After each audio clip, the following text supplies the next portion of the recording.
Yo, I'm sorting through some heinous haters like a pooper scooper. Jada's trying to take my life like a Koopa Trooper. I'm Double Mario, that mean I'm super. And I'm freaking dangerous like a Chupa Cabre. Got them all day like a Kanye, but I'm way better getting cheddar in Monterey. But Jack, you don't know, man. You got the show, man. You want roast beef? Well, I'm Arby's. What's up, my wizards? It's Dev from Mtg. We like magic, and today I got a $20 deck for you that can perform. Here's Mono Green Ramp.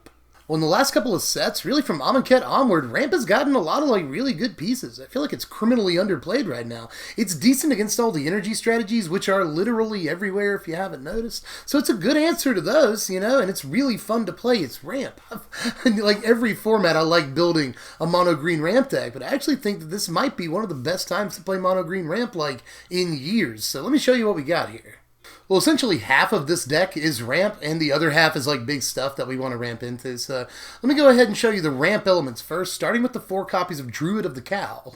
Always sounds like Druid of the Cow. It's Druid of the Cow, but I always hear Druid of the Cow. But anyway, I don't want to play too many creatures that ramp us in this deck. I don't want to rely on creatures. I'd rather play harder to remove permanents that ramp us, like enchantments that go on our lands. I'd rather play spells that just go get lands for us. I don't want to rely on such a removable permanent as a creature, but this does help fill out our curve. We're not really doing a whole lot down here at 2 mana, so this is a way to fill out our curve. It can block for us in the early game. It's a little harder to remove than a lot of other mana dorks, you know. 3 toughness really helps against shock, magma spray, and stuff like that too. So I like a lot of stuff about it. I like that it's got a relatively big butt in the early game to help block for us. That's awesome, but if we get ramp on turn 3, which we often will, then it can get us to 6 mana on turn 4, and it can also get us to 5 mana on turn 4 without even having to drop a land sometimes, which is equally important. So for lots of reasons, Druid goes in.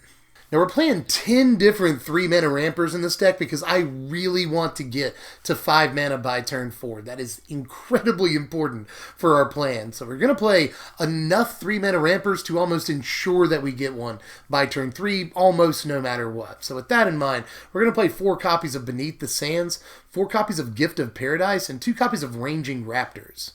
Well, Beneath the Sands and Gift of Paradise are more or less guaranteed ramp, which is what we're looking for above all else. And Gift of Paradise, really nice in the aggro matchup, which we are terrible in for the most part. So 3 life on turn 3 is actually really important some of the time in the right matchup, and Gift of Paradise is really hard to remove.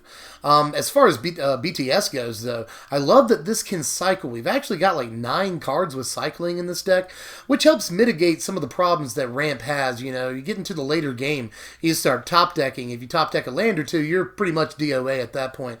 But if you have a bunch of cards that cycle, that really again helps mitigate that issue. And some of our lands even cycle too. So just having cyclers is really important to sort of, be able to keep the game going when you draw dead. So even if you draw Beneath the Sands late when you already have all the lands you need out, you can still just get the card off of it, which is really important a lot of the time. And then as far as Ranging Raptors, I like Raptors as much as the next dude, but it's not guaranteed ramp, whereas the other 2 cards are. Well, the ceiling on Ranging Raptors, though, is much higher than the other 2 cards for the most part, Sometimes it'll just chump block for you, which is as good as a Gift of Paradise for the most part, which is just fine. And then the ceiling on it, the very highest it can go, is just blocking and not dying, or running it in and it killing a guy and not dying and getting you a land too.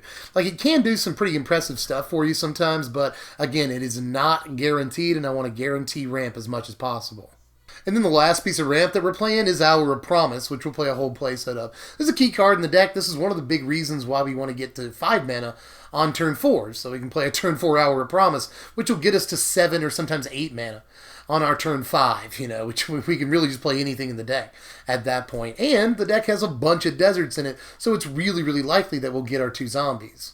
And those zombies are important. Sometimes Gift of Paradise into an Hour of Promise that gets you a couple of zombies is just the start you need against aggro to really hang in there till you can start playing some really big stuff. So, don't discount things like the 3 life on Gift or, the 2 zombies on Hour of Promise. Those are there specifically to extend the game against really fast decks. But against other decks, it's fine too. Getting 2 zombies against a control deck, that's fine.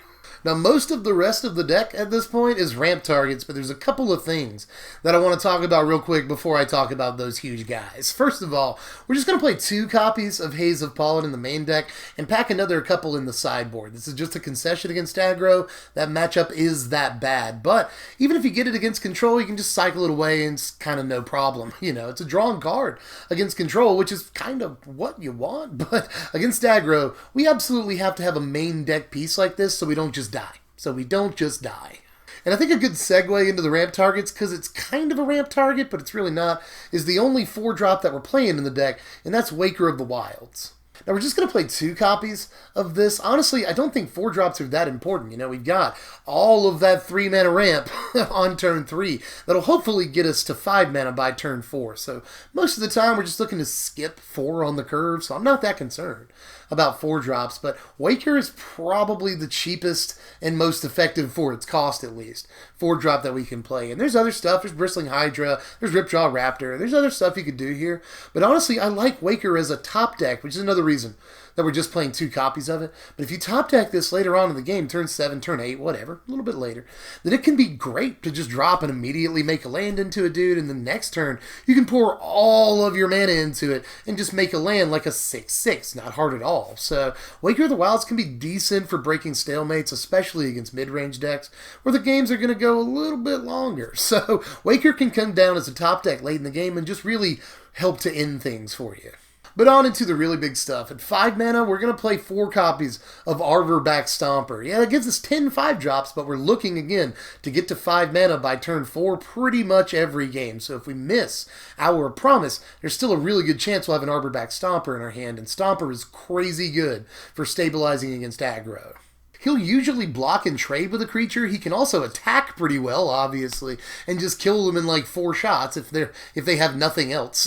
You know, if you're against a slow deck or control deck or Approach of the Second Sons or something, this is actually a really, really fast clock. So even though gaining the life isn't that important against those decks, having a fast clock on turn 4 is really important. So Stomper is just a good rate no matter what you're playing against. At 6 mana, we're going to play 4 copies of Scaled Behemoth in the deck, and this is where I first want to mention upgrades. You should probably just play Carnage Tyrant if you've got $1 million, because the card's still like $15 a piece. So if you've got the cards or the money, Carnage Tyrant's definitely a better choice, but it's still really worth playing. Imagine, by the way, the price difference. Just a little bit of difference between these 2 cards. Carnage Tyrant is $15, this is 15 cents. So I think this is a better investment, but if you've got the money, go ahead and get Carnage Tyrant, because it's just ridiculous against control. But if you can actually get this on the battlefield, it's just as ridiculous against control as Tyrant is. At 7 mana, we're going to play 4 copies of Verdant Sun's Avatar. This thing is the nuts. This thing's crazy. At first, for the longest time, I just assumed that that it was dinosaurs, when other dinosaurs come into play. But it's like, whatever. Whenever any other creature comes into play under your control, you gain life equal to its toughness, which is just ridiculous. Like, not only will you get the 5 life for Verdant Suns, but you'll get life off of every other creature, like a bunch of life off of every creature you play after that. This is a great way to follow up our promise, and the next turn dropping a Verdant Suns is really, really hot against aggro. Especially if you can stay in the game for another turn or 2, then you're just going to turn the tide very, very easily just by playing a creature or 2 past Verdant Suns. And we're actually playing an 8-drop, but I'm not brave enough to play 4 copies of this. We're just going to play 2 copies of Sandwurm Convergence in the main, and actually have another one in the side. So we will play 3, sort of. Now, there is a nut draw where we go like turn 3 ramp and turn 4 Hour of Promise, and then turn 5, if we get our land drop that turn, we can play a Sandwurm Convergence on turn 5, which is just backbreaking, man. It's just crazy the value you can get out of this if you just get 3 or 4 turns with it. And against mid-range decks, it's going to be pretty easy to do that. And if you can actually get it to resolve against control, it's a near scoop in most situations.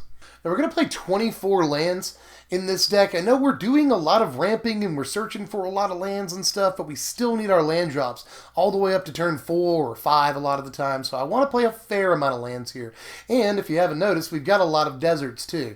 I wanted enough to, reliably proc an Hour of Promise on turn 4. So we want at least 1 in play on turn 4, and this will help us with that, And they're all decent deserts in their own right. We're not just stacking the deck with deserts to make sure we can proc Hour of Promise, Grasping Dunes is actually decent.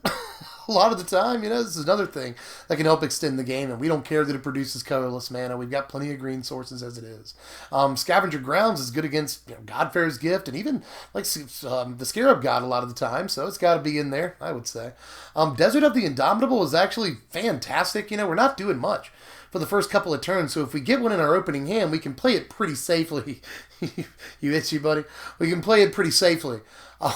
Not worry about it coming to play tap. But if we draw it late when we really, really don't need a land, we can cycle it away for relatively cheap, and that's really valuable a lot of the time too. So our deserts, and obviously Hash Up Oasis is dumb. That's the best desert in the deck. Here's our sideboard right here. There's those other 2 copies of Haze of Pollen. I wouldn't lie to you.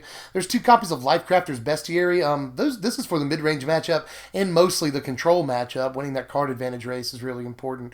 Ranging Raptors will come in against aggro, and you'll take out 2 copies of Beneath the Sands in that matchup. Ranging Raptors is just guaranteed to proc in that match, and it's almost guaranteed to take a creature out with it too.